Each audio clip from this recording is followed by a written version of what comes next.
இன்றைக்கி நம்ம வீடியோவில் என்ன பார்க்க போகிறோம்னா, ஃப்ரோசன் ஷீட்டு வந்து எப்படி கோன் ஷேப்பில் மடிக்கிறதுன்னு சொல்லித்தரேன்னு சொல்லியிருந்தேன். அதை தான் சொல்லித்தர போகிறேன், நீங்கள் கவனிங்க. ஃபஸ்ட்டு வந்து இந்த சென்டரில் வந்து நம்ம லெஃப்ட் ஹேண்ட் சைடை பிடிச்சிக்கணும். ரைட் ஹேண்ட் சைடை வச்சு நம்ம சுருட்டணும். நான் எப்படி சுருட்டுன்னு பாருங்கள். ஒரு ஃபிங்கர் வந்து உள்ளே விட்டுட்டு இப்படி சுருட்டுறேன். மெதுவாக சுருட்டுங்க, இல்லாட்டினா இந்த கையை வந்து விடக்கூடாது. லெஃப்ட் ஹேண்ட் சைடோட கையை வந்து விடக்கூடாது. விட்டுட்டு இது வந்து 0.5 நீடில் டிப்பு. இது வந்து ப்ரைடலுக்கு வந்து யூஸ் பண்ணுவாங்க.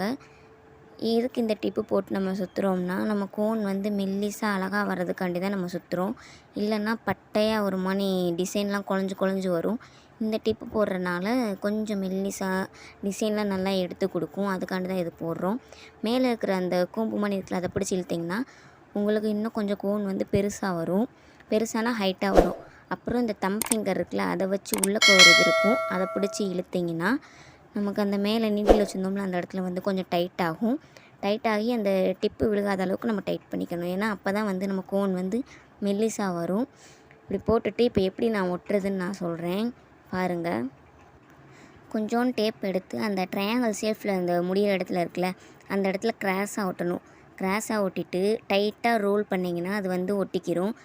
ஏன்னா நம்ம கோன் ஃபில் பண்ணக்கப்புறம் அது வெளியே வராமல் இருக்கும். வெளியே வந்துருச்சுன்னா நம்மளால் போடவே முடியாது. இந்த மாதிரி டைட்டாக சுற்றிட்டு அது மேலே வந்து இப்படி இழுத்து விட்டுறணும். இப்போ பேக் சைடு எப்படி இது பண்ணுறதுன்னு நான் சொல்கிறேன்.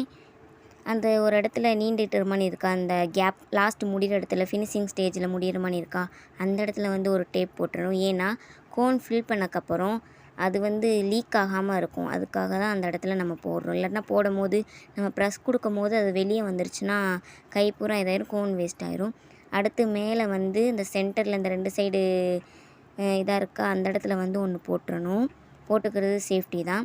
போட்டுட்டு அடுத்து வந்து நம்ம உள்ளே ஒரு இடத்துல கொடுக்கணும். நான் உள்ளே உங்களுக்கு காட்டுறேன் பாருங்கள், தெரியுதான்னு.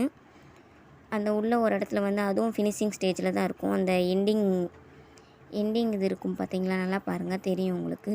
நான் கை வச்சு காட்டுறேன் பாருங்கள். அந்த இடத்துல வந்து ஒரு டேப் போட்டுறணும். ஏன்னா கோன் வந்து அந்த சைடு நம்ம ஃபில் பண்ணுறது வந்து உள்ளக்க, ஆனால் அது வெளியே போகாமல் இருக்கிறதுக்காண்டி அந்த இடத்துல வந்து டேப் போடுறோம். நீங்களும் அந்த மாதிரி டேப் போட்டு ஒட்டிக்குங்க. அவ்வளோதாங்க. கோன் சுருட்டுறதுலாம் ரொம்ப ஈஸி தாங்க. இவ்வளோதான் கோன் சுருட்டுறது. இது மாதிரி நீங்கள் சுருட்டி வீட்டில் வந்து நான் சொல்லி கொடுத்த அந்த மிக்ஸாலஜி அதை நீங்கள் பண்ணி அந்த கோன் வந்து ரெடி பண்ணி இதில் போட்டு சுருட்டிட்டு இந்த மாதிரி சீல் பண்ணிட்டீங்கன்னா உங்களுக்கு வந்து கோன் போட ஈஸியாக வரும். நெக்ஸ்ட்டு வந்து எப்படி சீல் பண்ணுறது நான் உங்களுக்கு வீடியோ போடுறேன். கோன் ஃபில் பண்ணிவிட்டு எப்படி வந்து சீல் பண்ணுறதுன்னு நான் சொல்கிறேன். இந்த நீடில் வந்து ரொம்ப முக்கியங்க. இது வந்து ப்ரைடலுக்கு யூஸ் பண்ணுவாங்க. ஓகேவா? உங்களை அடுத்த வீடியோவில் பார்க்குறேன்.